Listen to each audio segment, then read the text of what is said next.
الله الله يا ربي، الله الله ومن قلبي علت وضح كده منها، صلى الفجر ولف في مصر وحواليها. الله الله على الأصغر، الله الله الله أكبر أم الدنيا كمان وأكتر، لو قلت أوصفها أنا مش هنصفها وأكفيها. الله الله حين على مصر مين يبعت سلامك كلمتين يا هلا الله، مشتاق لناسها الطيبين ودي أما فيها مخلصين يا ما شاء الله، وأصغر العلماء تقدر تقول ما تشاء الله، أدعي لهم رب السماء وقولوا آمين إن شاء الله إن شاء الله. الله الله يا ربي، الله الله ومن قلبي علت وضح كده مني.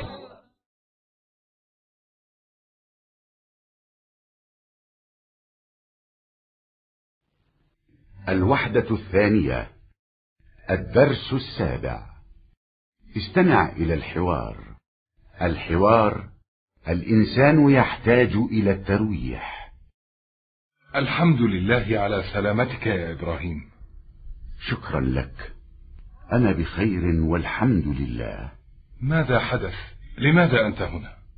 أغمي علي وأنا في الشركة، وعندما أفقت وجدت نفسي هنا في المستشفى. وما رأي الطبيب؟ فحصن الطبيب وقال لي: أنت بخير. ما المشكلة؟ الأمر عجيب جدا. طلب مني الطبيب أن أغير أسلوب حياتي. تغير أسلوب حياتك؟ ماذا يقصد؟ قال لي: حياتك كلها عمل لا ترويح فيها. يا له من أمر عجيب. صدق الطبيب، فحياتي كلها عمل لا ترويح فيها. وبما نصحك؟ أن أقضي العطلة في بلد جميل. يا لها من نصيحة طيبة.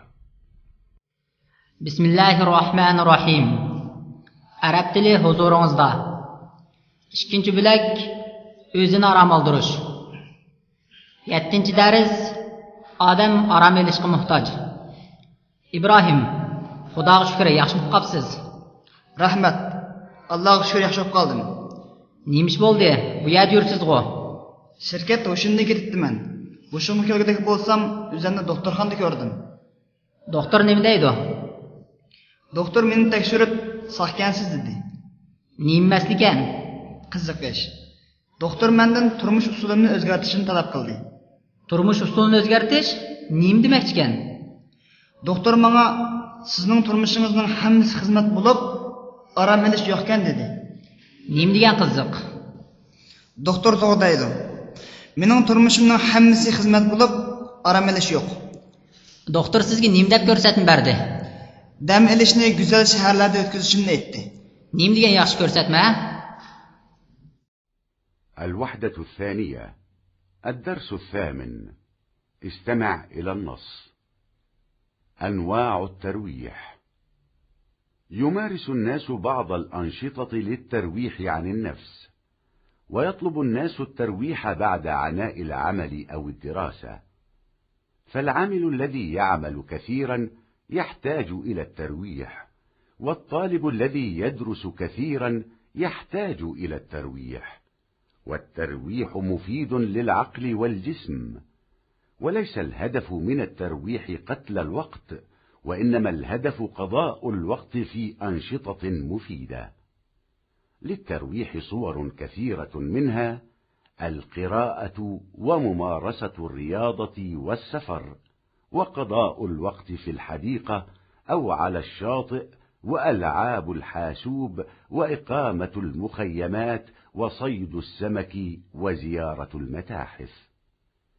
يفضل كثير من الناس القراءة، ففيها فائدة ومتعة، فالإنسان يروح عن نفسه بقراءة القصص والشعر والكتب المفيدة.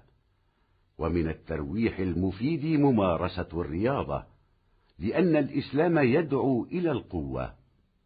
قال الرسول صلى الله عليه وسلم: المؤمن القوي خير وأحب إلى الله من المؤمن الضعيف، وفي كل خير.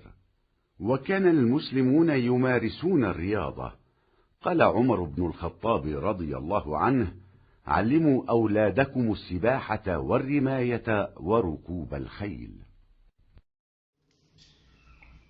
Bismillahirrahmanirrahim. Arab tili huzuringizda. O'quvchilar kitobi 2-qism, 2-bo'lak. O'zni aram aldirish. 8-dars. Aram elish faoliyatlari. Kishilar o'zni aram aldirish uchun bir qism faoliyatlar bilan shug'ullandi. Kishilar xizmat yoki o'ginib charchagandan keyin aram elishni izlaydi. Ko'p ishlaydigan xizmatchi aram elishga muhtoj bo'ladi. Ko'p dars o'qiydigan o'quvchimi aram elishga muhtoj bo'ladi. Aram elish aql bilan badanga foydali. Aram elishning maqsad vaqtni o'ltirish bo'lmasdan faqatla vaqtni foydali faoliyatlar bilan o'tkazishdir. Aram elishning nurg'un shakllari bor bo'lib, kitob o'qish, badan chiniqtirish, safar qilish, bog'cha va dengiz bo'ylarida vaqtni o'tkazish, kompyuter o'ynash, yazliq lager uyushtirish, beliq tutish va musiqalarni ziyorat qilish. Nurg'un kishilar kitob o'qishni yaxshi ko'radi, chunki buningda nurg'un foyda va manfaat bor. Buningda odam hikoya o'qish, she'r o'qish va foydali kitoblarni o'qish orqali o'zini aram oldirdi. Foydali dam olishning biri badan chiniqtirish. Chunki islom kuchlik bo'lishga chaqiradi. Payg'ambar alayhisalom mundaq degan edi: kuchlik mo'min ojiz mo'minga qaraganda yaxshidir va Allohga suyumlikdir. Har birida yaxshilik bor. Ilgirki musulmonlar badan chiniqtiradi. Umar raziyallohu anhu mundaq degan edi: Ballariinglarga o'qiya etish, suv uzish va chavandozlikni o'rgatinglar. الوحدة الثانية. الدرس 9. استمع إلى الحوار. الحوار: كيف نقضي العطلة؟ العطلة على الأبواب يا أبا أحمد. يا لها من فرصة طيبة يا أم أحمد. كيف سيقضي أولادنا العطلة؟ هيا ننادي الأولاد ونناقشهم في الأمر. فكرة طيبة، سأناديهم الآن. يا أحمد، يا فاطمة، يا طارق، يا ندى، يا بدر، كيف نقضي العطلة يا أولاد؟ نريد آراءكم. أرى السفر إلى مصيف جميل. أحسنت. وما رأيك يا فاطمة؟ أرى عمل حديقة للبيت. يا لها من فكرة طيبة، فليس في بيتنا حديقة. أفضل مشاهدة برامج التلفاز. لا مانع من مشاهدة البرامج المفيدة فقط، ساعة أو ساعتين. وماذا تقول ندى؟ وماذا يقول بدر؟ سأقرأ كتبا كثيرة في العطلة. سألعب وسأقرأ وسأسبح في البحر. عطلة سعيدة يا أولاد. Bismillahirrahmanirrahim. Arab tili huzuringizda. 2-qism o'quvchilar kitobi. 2-bo'lak o'zini aram oldirish. 9-dars ta'tilni qanday o'tkazamiz? Abu Ahmad, ta'til ishga oldimizga kelib qopti. Nima degan yaxshi fursat a? Ya Ahmad. Ballarimiz ta'tilni qanday o'tkazsa bo'lar? Berib ballarni chaqirib ular bilan bu ish to'g'risida so'zlashib boqaylik. Yaxshi gap bo'ldi. Ularni hozir chaqiray. Ahmad, Fatima, Tariq, Nada, Badr. Ballar kirdi. Ballarim, ta'tilni qanday o'tkazamiz? Sizlarning fikringizni anglab boqaylik degan. Men chiroyli selga safar qilaymikin deyman. Yaxshi o'ylabsan, Fatima isming chuchu. Men uyga bir baqilaymikin deyman. Nima degan yaxshi fikr? Uyimizning beg'i yo'q edi. Men televizor programmalarini ko'rishni yaxshi ko'raman. Foydali programmalarni 1-2 soat ko'rsang bo'ldi. Neda bilan Badr nima deydi ekan? Men ta'tilda nurg'un kitoblarni o'qiymikin deyman. Men o'ynab o'qib dengizlarda so'zayman, o'ziman. Ballarım, ta'tilinglar ko'ngildagidek bo'lsin. الوحدة الثانية الدرس العاشر. استمع إلى النص. التخييم.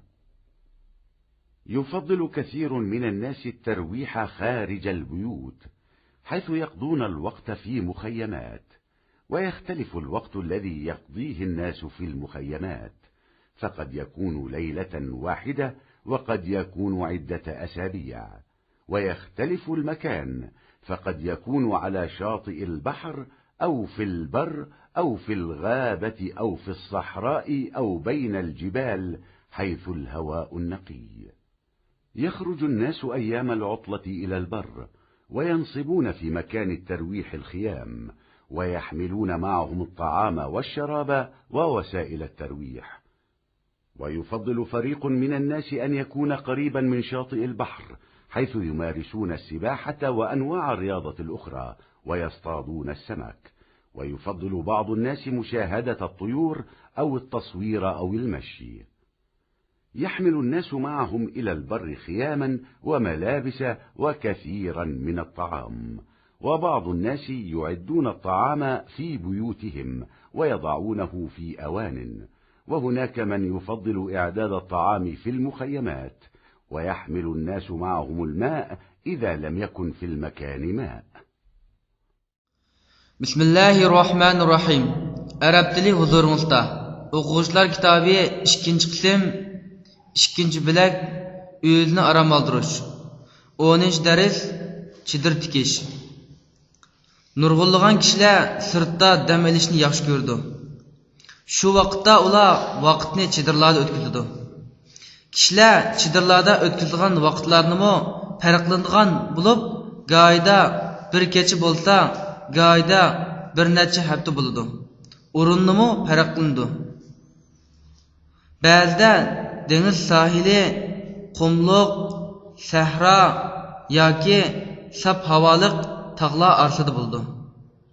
Kishilar dam olish kunlari qumliqqa chiqib, dam oladigan o'ringa chidirlarini tikishidi. Ular o'zlari bilan birga yemak-ichmak, ko'ngil ochadigan narsalarni elib chiqadi. Bir turkum kishilar dengizga yaqin bo'lib, suv uzish, boshqa tanarkat turlarini elib berish va baliq tutishni yaxshi ko'rdi. Bir qism kishilar bo'lsa, qushlarni tomosha qilish, rasm tortish yoki mengishni yaxshi ko'rdi. Kishilar qumliqqa o'zlari bilan birga chidir, kiyim-kechak va nurg'ulg'an yemeklarni elib oladi. Bir qism kishilar tamoqni uyda tayyorlab qochlarga selib oldi. Tamoqni chidirlarda tayyorlashni yaxshi ko'radigan kishilarmi bor. Agar u yerda suv bo'lmasa, kishilar suvni o'zlari bilan birga elib chiqadi. الوحدة الثانية الدرس 12. استمع إلى النص. الترويح في الإسلام.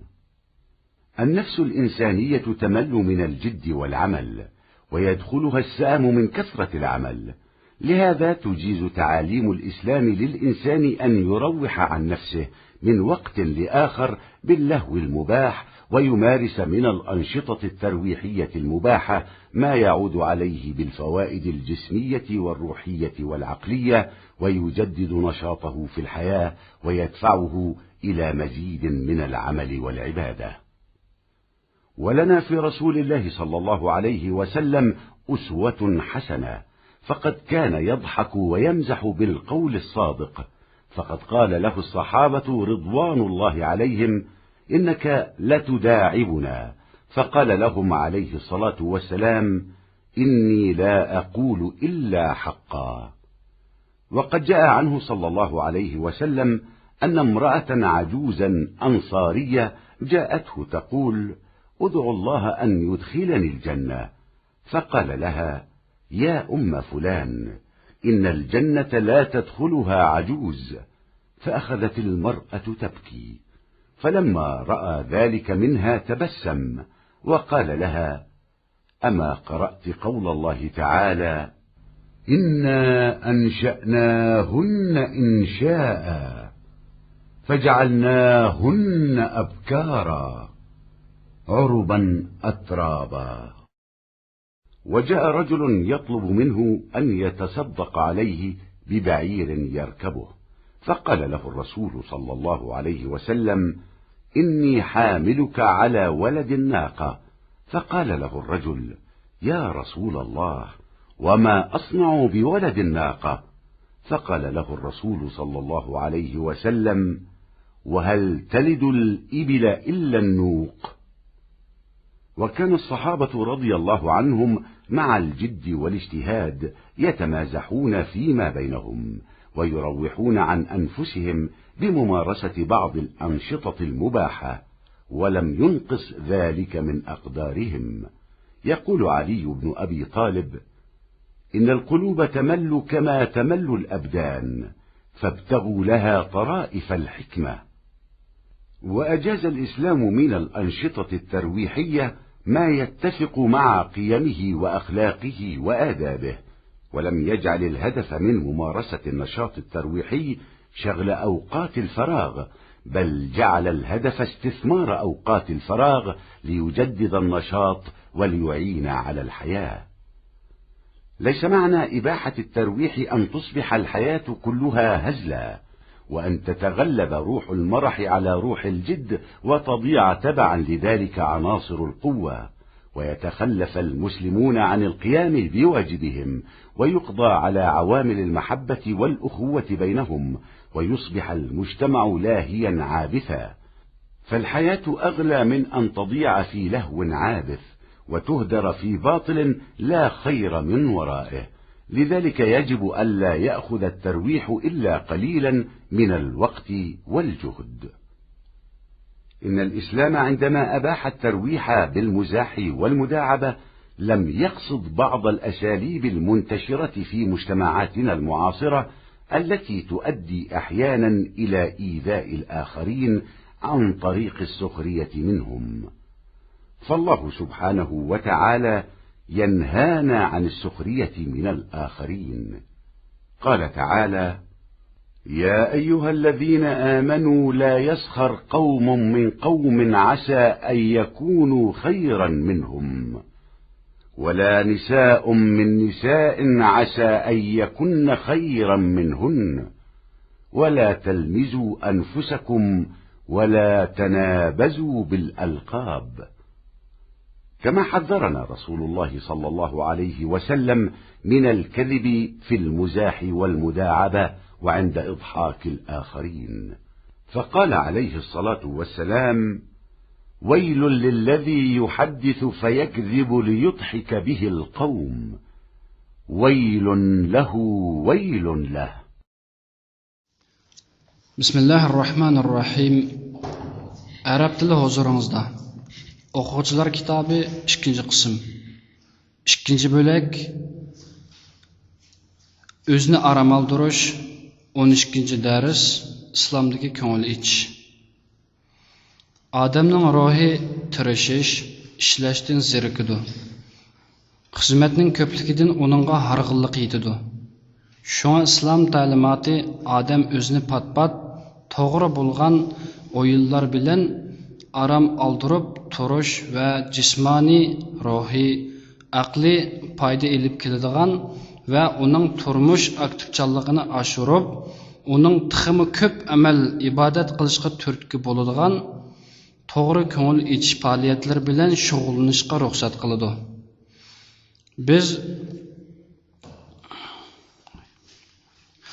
Biz uchun Payg'ambar alayhissalomda yaxshi namuna bor. Rasulullah kületti. Ras sözler bilen çaqçaq qılatdi. Sahabiler Rasulullah'ni özleri bizge çaqçaq qılıvatamla devidi. Rasulullah ularga mundaq dedi: Men faqat ras sözlavatımen. Peygamber aleyhissalamdan mundaq bir iş rivayet qılındı. Bir ansar momay Rasulullah'ның yeniği mundaq deb geldi: Allah'a meni cennetke kirgizishga dua qilsang. Rasulullah onunğa mundaq dedi: Ey ummu fulan, cennetke momaylar kirmeydi. Şunun bilan hiliqi mo'may yig'lashga boshladi. Rasululloh mo'mayning ash ahvolini ko'rgan vaqtda tabassum qilib mundoq dedi: Siz Allohning mana so'zini o'qimaganmidingiz? Bismillahirrohmanirrohim. Shubhasizki biz hurlarni yangidan yaratdik. Ularni pokiz erlarga amroq tang tush qildik. Bir odam payg'ambar alayhisalomdan mundoq payg'ambar alayhisalomdan o'ziga minadigan bir to'gi sadiqa qilishni so'rab keldi. Payg'ambar alayhisalom uningga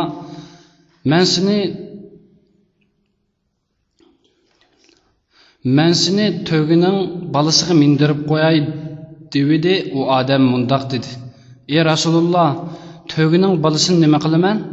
Rasululloh: to'gi tug'may nima tug'atdi?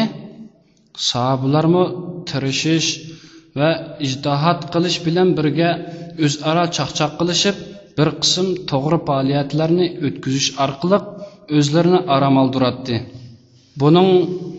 Bu ularning darajasini kamaytirib etmagan edi. Ali ibn Abi Talib mundoq deydi: Qalblar badan zirikkandek zirikidi.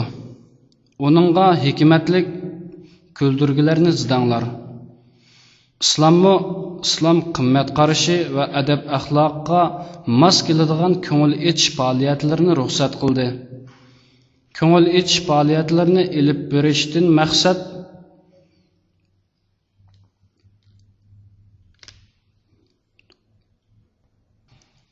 maqsadni bo'sh vaqtni to'sqizish qilmasdan, balki aktivchanlikni oshirish, turmushga yordami bo'lishi uchun bo'sh vaqtdan foydalanishni maqsad qildi.